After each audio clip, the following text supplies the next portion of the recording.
Marvel what if? Bro, what if you take a shower? On God.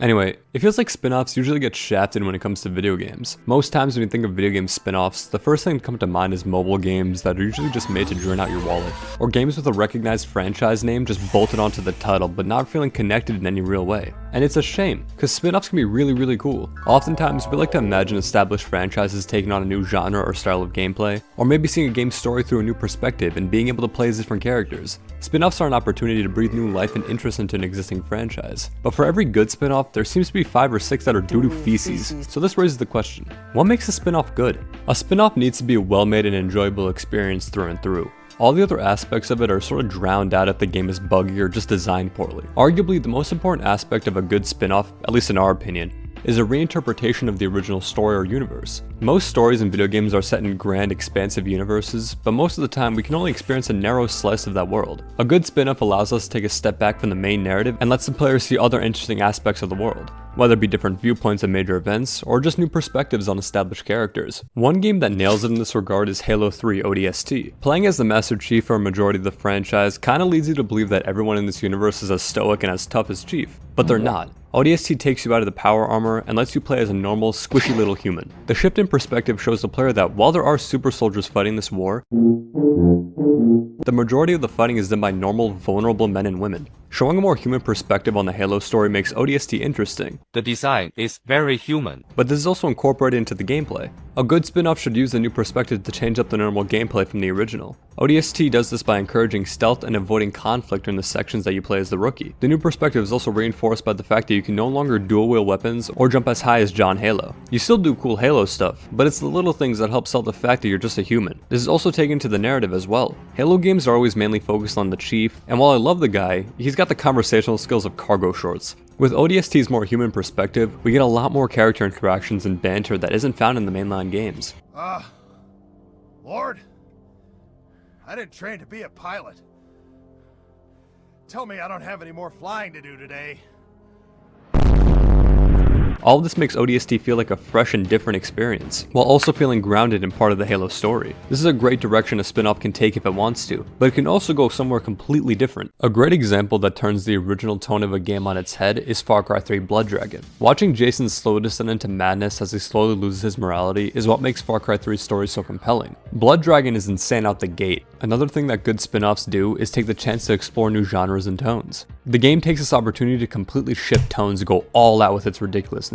The over-the-top 80s aesthetic and the synthwave soundtrack is such a huge departure from the vibe of the base game that it's hard to tell that you're even playing Far Cry 3. And while it is great if a spin-off wants to show major events through different perspectives like an ODST, it can also go in the opposite direction and use the original game's foundation in order to create something totally unique. The violence in the original Far Cry 3 is used to show Jason's loss of self and make the player think about their actions throughout the story. In Blood Dragon, you shoot robot dinosaurs with laser miniguns. Why the hell would morality even matter? A good spin-off is able to take elements of the original and make them feel different and refreshing, while maintaining familiarity with the original title. Blood Dragon still feels like a Far Cry game. The combat is pretty much the same, but the complete overhaul of the aesthetics, tone, and writing make the game stand completely on its own, another aspect of a great spin-off. While ODST show different perspectives of major events, and Blood Dragon completely changes the tone from the original game, sometimes taking bits and pieces from the base franchise to create something truly unique is also an amazing way to create a successful spin-off. The Persona series is a fantastic example of this. Persona is a spin-off of the Shin Megami Tensei series. It's actually surpassed the original series in terms of popularity. We believe this popularity is due to the drastic changes in the overall structure of the game. In SMT, gameplay is king while the story tends to take a back seat. In Persona, the story tends to be very much in the forefront. Taking bits and pieces of the original work to create a spin-off is an amazing way to make something unique. Persona does this by utilizing SMT's demons and turn-based gameplay, while also trying out new ways to make the gameplay feel more distinct. SMT deals with philosophical themes of life and death, what it means to be good or bad, while Persona deals with themes more people would find relatable, such as corrupt politicians, physical and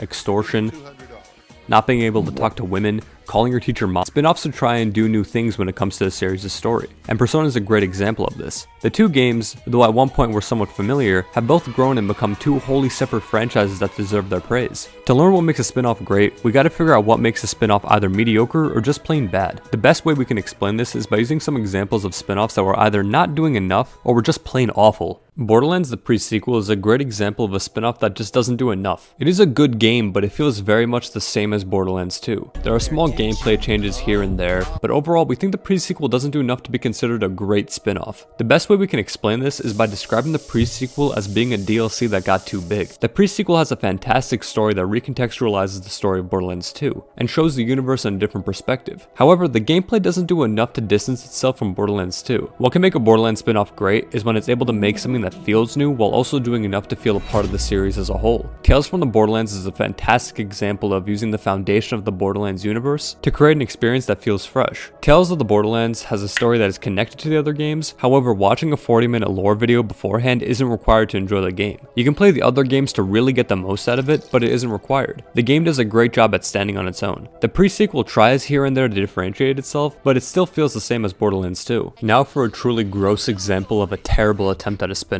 Metal Gear Survive was just a piss-poor attempt at banking off a game series' legacy. Konami took the Metal Gear name and slapped together a game that is a stain on Metal Gear's nearly spotless reputation. Spin-offs first and foremost should be a good game. The pre-sequel is a good game that doesn't do enough, but at the end of the day, it's still an enjoyable experience and that's all that really matters. Metal Gear Survive is a boring, lifeless cash grab of an experience. It brings nothing new to the table. It somehow regresses in terms of gameplay quality to Metal Gear Solid 5's amazing gameplay. Hey bro, watch your jet. Watch your jet, bro. Watch your jet! Tacking on zombies to a stealth series isn't bad in and of itself, however, if the execution is lazy like Konami's was, the game will suffer tremendously. It's a stark contrast to another Metal Gear spin-off, Metal Gear Rising: Revengeance, a game that is more action than stealth, yet manages to be an enjoyable experience because it stays true to the series' sometimes absurd nature and campy feel.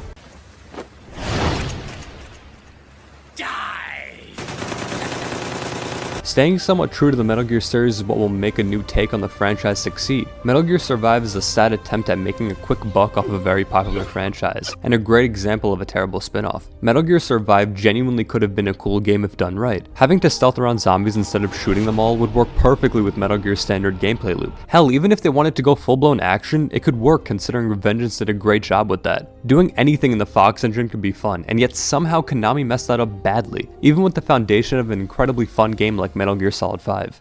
To end this off, spin-offs should be a fun experience over everything. They should try to reinterpret or expand upon the original game's story or universe by showing different perspectives of events. They should also try to explore new gameplay additions and changes from the original game. Take the time to explore some new genres, different from the original. And it should also try to stand on its own. Having the same world or universe is great, but not every detail from the original game is necessary. And of course, it has to balance the feeling of being new while also feeling just familiar enough to the established franchise. If you like spin-offs that other people don't like, who cares? Don't worry too much about what we have to say, because at the end of the day, play what you enjoy, because that's all that matters. The point we want to make is that more companies should make spin-offs because they can be amazing. We're still holding out for the perfect spin-off that we know is coming.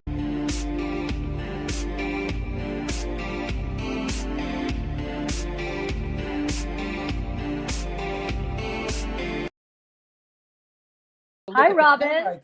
Hamburger.